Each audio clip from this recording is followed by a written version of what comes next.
Bismillahirrahmanirrahim. Assalamualaikum warahmatullahi wabarakatuh.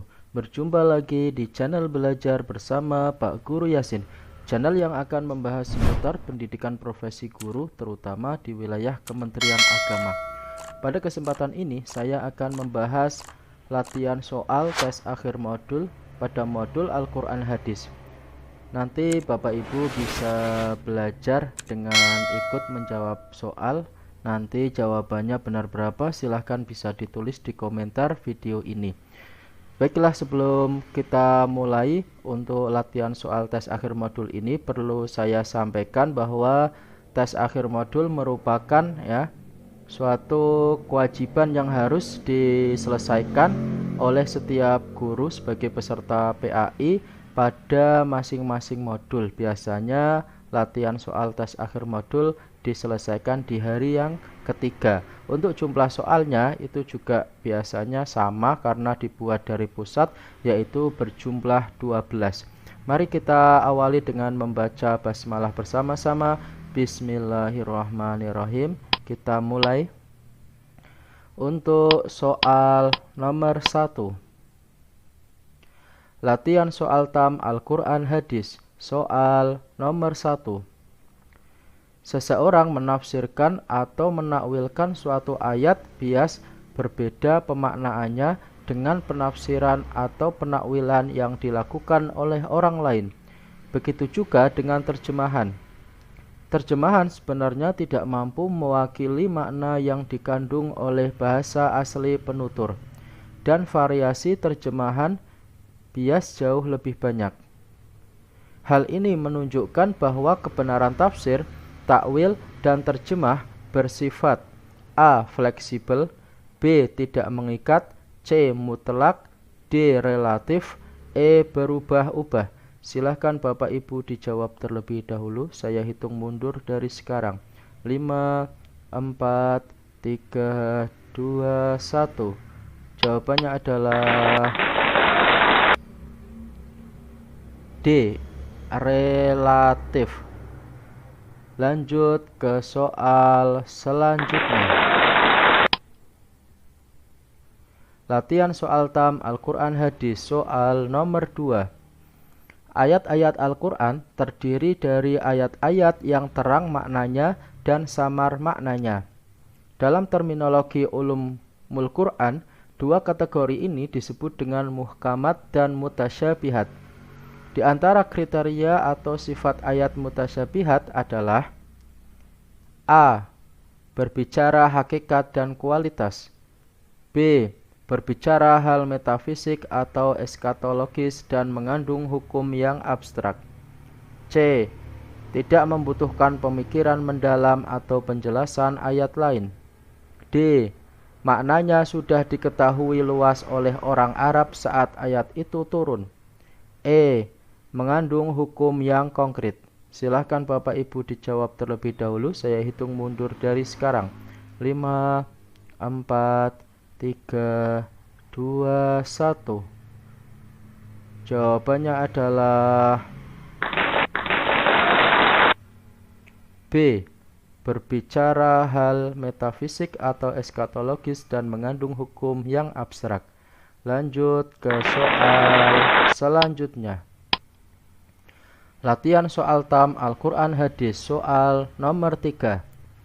Terjemah atau pengalih bahasaan sekalipun bukan metode, akan tetapi termasuk upaya untuk memahami Al-Quran. Upaya pengalih bahasaan ini terbagi ke dalam dua jenis, yaitu A. Terjemah harfiah dan tafsiriyah, B.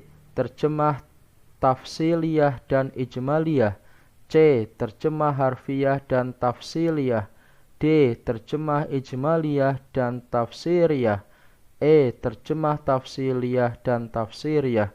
Silahkan Bapak Ibu dijawab terlebih dahulu. Saya hitung mundur dari sekarang. 5, 4, 3, 2, 1. Jawabannya adalah A. Terjemah harfiah dan tafsiriyah. Lanjut ke soal selanjutnya. Latihan soal tam Al-Quran Hadis soal nomor 4. Berikut ini yang bukan merupakan kriteria atau syarat kesohihan sebuah hadis Rasulullah adalah: A. Sanadnya tersambung. B. Diriwayatkan oleh para perawi yang adil dan dzabit. C. Diriwayatkan oleh Bukhari atau Muslim. D. Tidak terdapat kejanggalan. E. Tidak terdapat kecacatan. Silahkan Bapak Ibu dijawab terlebih dahulu. Saya hitung mundur dari sekarang. 5, 4, 3, 2, 1. Jawabannya adalah C. Diriwayatkan oleh Bukhari atau Muslim. Lanjut ke soal selanjutnya. Latihan soal tam Al-Quran Hadis soal nomor 5. Sebagai sumber hukum Islam, Al-Quran mengandung banyak ketentuan-ketentuan dan hukum-hukum. Hanya saja beberapa ketentuan dan hukum tersebut masih bersifat global dan bahkan hanya dasarnya saja. Fungsi hadis sebagai sumber hukum Islam kedua dapat menetapkan hukum yang tidak terdapat dalam Al-Quran.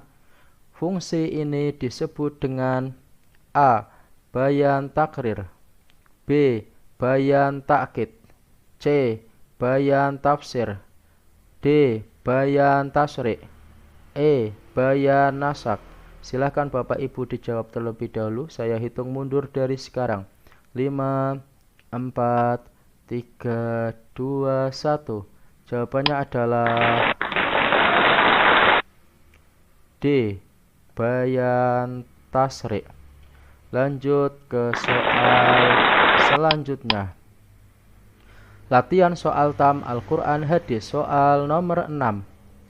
Kualitas hadis tentang kewajiban mencari ilmu yang diriwayatkan oleh Ibnu Majah 220 dinilai oleh dirinya sendiri sebagai hadis dhaif. Di antara hal yang menyebabkan sebuah hadis berkualitas dhaif adalah: A. Tidak terdapat ilat. B. Tidak terdapat zat. C. Diriwayatkan oleh perawi yang adil. D. Diriwayatkan oleh perawi yang memiliki kualitas kedhabitan yang tidak sebaik kualitas sahih. E. Terputusnya sanad. Silahkan Bapak Ibu dijawab terlebih dahulu. Saya hitung mundur dari sekarang. 5, 4, 3, 2, 1. Jawabannya adalah E. Terputusnya sanad. Lanjut ke soal selanjutnya. Latihan soal tam Al-Quran Hadis soal nomor 7. Ketika seorang mufasir menjelaskan makna kata dengan mengambil pendapat sahabat Ibnu Abbas tentang yu'minuna, mereka mengimani, dimaknai yusaddiquna, mereka membenarkan. Maka pendekatan yang dilakukan adalah: A. Rijmali, B. Bil maksur, C. Tahlili, D. Bil ra'yi, E. Bil isyari.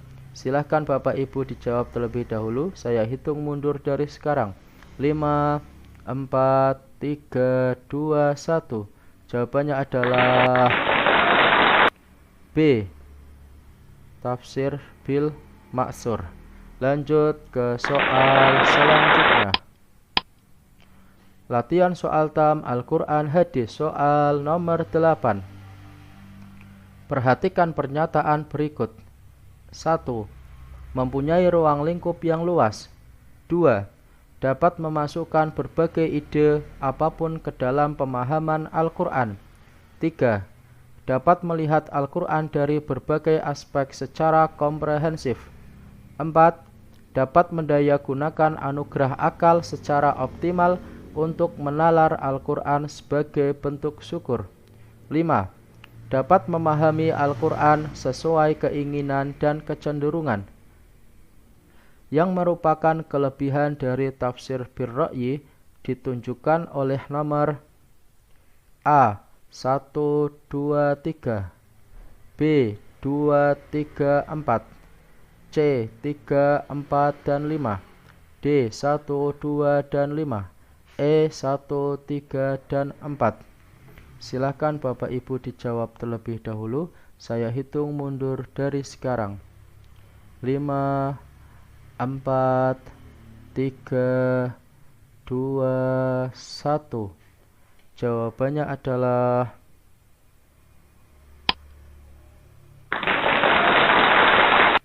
E. 1, 3, dan 4. Lanjut ke soal selanjutnya. Latihan soal tam Al-Quran Hadis, soal nomor 9. Dalam menafsirkan Al-Quran, mufasir menjelaskan ayat-ayat Al-Quran dengan mengkaji pendapat para ulama tafsir, kemudian membandingkannya atau membandingkan antara satu kitab tafsir dan kitab tafsir lainnya. Dalam istilah ulumul tafsir, metode ini dikenal dengan sebutan A. Tafsir isyari, B. Tafsir muqaran, C. Tafsir tahlili, D. Tafsir maudhu'i, E. Tafsir ijmali. Silakan Bapak Ibu dijawab terlebih dahulu. Saya hitung mundur dari sekarang. 5, 4, 3, 2, 1. Jawabannya adalah B. Tafsir muqaran. Lanjut ke soal selanjutnya. Latihan soal tam Al-Quran Hadis, soal nomor 10. Di antara ayat-ayat Al-Quran yang membicarakan seputar ikhlas adalah A. Surat Al-Ikhlas ayat 1-4, B. Surat Ghafir ayat 14 dan 65, C. Surat Al-Kafirun ayat 1-6, D. Surat Al-Alaq ayat 1-5, E. Surat Al-Mudaththir ayat 1-3. Silahkan Bapak Ibu dijawab terlebih dahulu. Saya hitung mundur dari sekarang. 5, 4, 3, 2, 1. Jawabannya adalah B. Surat Ghafir ayat 14 dan 65. Lanjut ke soal selanjutnya. Latihan soal tam Al-Quran Hadis, soal nomor 11. Secara sederhana, toleransi dapat diartikan sebagai sikap tenggang rasa. Banyak landasan normatif baik Al-Quran maupun hadis yang memerintahkan untuk bersikap demikian. Namun, dalam prakteknya, orang-orang masih bingung antara batas wilayah toleransi dan batas wilayah fanatik. Kondisi ini di banyak kasus menyebabkan sebagian mereka keliru dalam bersikap toleransi, bahkan memicu pertentangan. Berikut ini adalah sikap toleransi yang tepat, kecuali A. Membiarkan umat beragama Islam merayakan hari besar keagamaannya. B. Memfasilitasi kegiatan beragama umat lain. C. Membantu keamanan dan kenyamanan ibadah umat agama lain. D. Mengucapkan selamat kepada umat agama lain atas hari besarnya. E. Mengikuti ibadahnya secara bersama-sama namun dengan tetap tidak pindah keyakinan. Silahkan Bapak Ibu dijawab terlebih dahulu. Saya hitung mundur dari sekarang. 5, 4, 3, 2, 1. Jawabannya adalah E. Mengikuti ibadahnya secara bersama-sama namun tetap tidak pindah keyakinan. Lanjut ke soal selanjutnya. Soal yang terakhir. Latihan soal tam Al-Quran Hadis, soal nomor 12. Bermurah hati adalah sikap yang sangat dianjurkan oleh Al-Quran, bahkan telah sangat jelas dicontohkan oleh Nabi kepada Yahudi buta yang selalu memakinya. Berikut ini yang bukan merupakan alasan pentingnya sikap bermurah hati terhadap sesama adalah A. Manusia sebagai makhluk sosial. B. Manusia tidak bisa hidup sendiri. C. Terdapat hak orang lain dalam rezeki kita. D. Menunjukkan kemampuan diri. E. Asas tolong menolong. Silakan Bapak Ibu dijawab terlebih dahulu. Saya hitung mundur dari sekarang. 5, 4, 3, 2, 1. Jawabannya adalah D. Menunjukkan kemampuan diri. Ya, alhamdulillah untuk belajar latihan soal tes akhir modul pada modul Al-Quran Hadis ini sudah selesai. Saya ingatkan terus ikuti channel YouTube saya. Semoga dapat memudahkan tugas-tugas Bapak Ibu selama PPG. Jangan lupa like, comment, and subscribe. Mudah-mudahan bermanfaat. Terima kasih, kurang lebihnya mohon maaf. Wassalamualaikum warahmatullahi wabarakatuh.